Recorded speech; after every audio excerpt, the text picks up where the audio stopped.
Hi everyone, my name is Dana. Welcome back to my YouTube channel.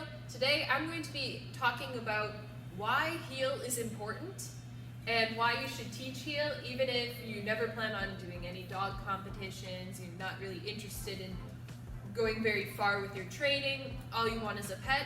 I still think that heel is something that you should train and something your dog should know, and here is why. So first off, when you're walking your dog, the moment your dog is in front of you, it's disengaged with you.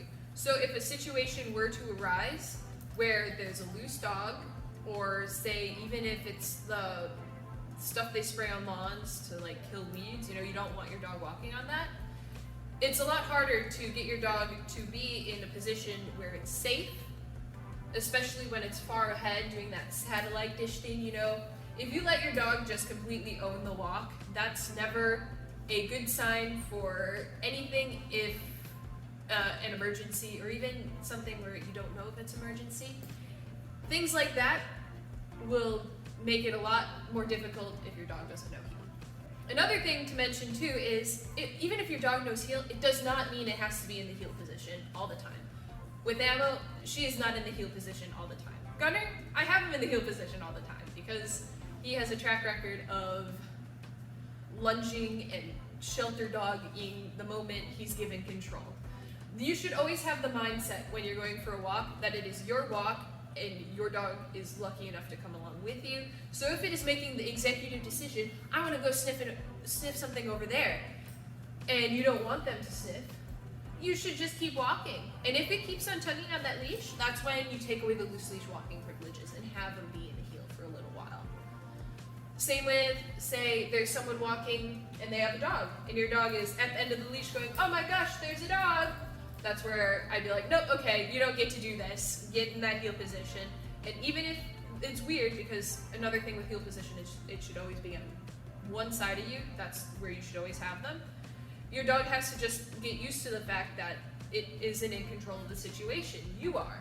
And it should trust that. So at first, your dog might be a little insecure. It might be walking like this because it doesn't trust something behind it. But you can't let them decide that. So you just keep on walking, even if your dog's like this, and eventually your dog will figure out that you know what you're doing, you're in control, and the situation is handled. It doesn't have to handle the situation. Having your dog in a heel position can actually help with reactivity. So if your dog is something that will react to dogs or people or even just animals moving, having them in the heel position can help with that because it has more support on the leash.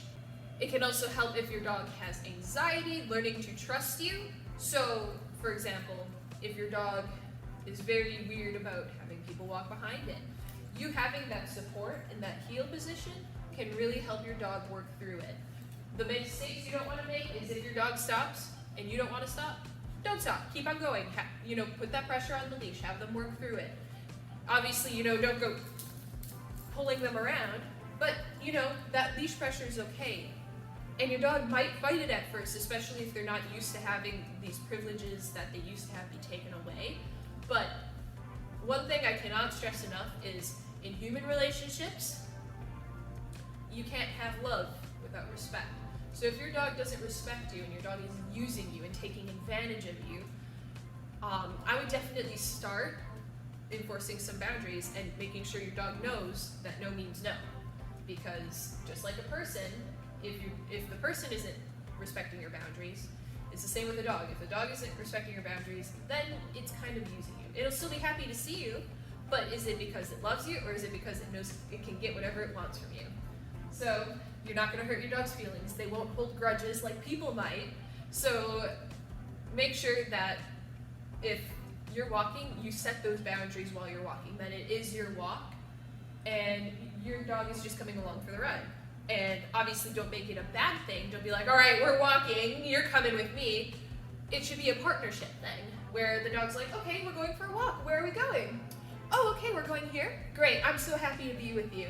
So make sure that, you can have those boundaries and still have walking be a positive experience. It's just a matter of when your dog is in control of the walk, is the walk always a positive experience for you then? So, anyways, now we're going to get into healing and kind of some things you can do to enforce it. Emma, get in. So when heeling, you should start a heel with your dog being in this position. It doesn't have to be on your left side for competitions. It's recommended that your dog is on your left side. But if you're just taking your dog for a walk and you don't want to compete, whichever side. But just make sure that once you pick a side, it stays that side. So then, before you even walk with your dog, you can ask, are you ready? And make sure you have that connection between you and the dog. And then say heel, and leave with the foot that's next to your dog. And then when you stop, your dog should sit. Good job! Free! You want to make sure that before you heel with your dog and when you are done heeling with your dog always sits in that position.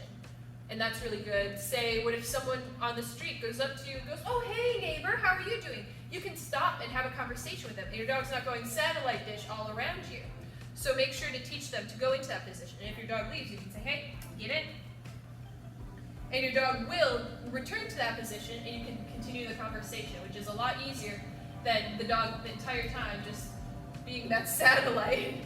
And you're going, oh, no, I'm good. Oh, wow, how's your day going? And they're wrapping around you. They're making lots of bad choices. You know if your dog's here, it can't really make any bad decisions. And then, oh, I'm done talking to the neighbor. Are you ready? Heel. And you can just continue on. How exciting.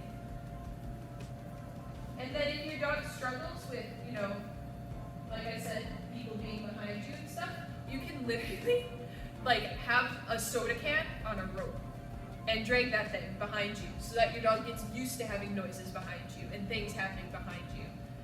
And if it's not used to lots of movement going on, just keep on exposing your dog to that and being the support for your dog, and that will really help your relationship.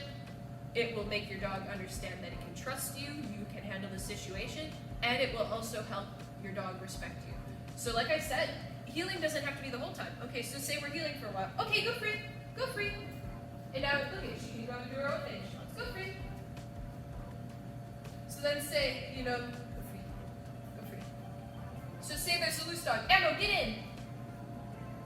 Now I can put myself in between the loose dog and her a lot easier than if she wasn't in the get in position. And even then, it can be get in, wait, and I can have her wait there and take care of the situation until I'm done.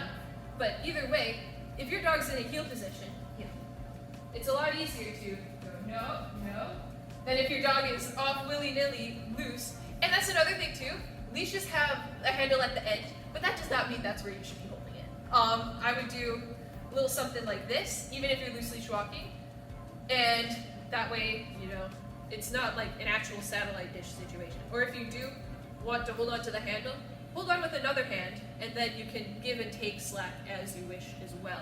But when teaching heel, I actually would recommend holding the leash in your opposite hand so you can be a treat dispenser. And then that's something you'll slowly do less and less of. So with that being said, that is my little info piece on heel. I could probably say even more, but I'm freestyling. But with that being said, if there is any questions you have, if there's something you'd like to learn, feel free to leave them in the comments down below. And thank you so much for watching, liking, and subscribing, and I'll see you in the next one. Bye!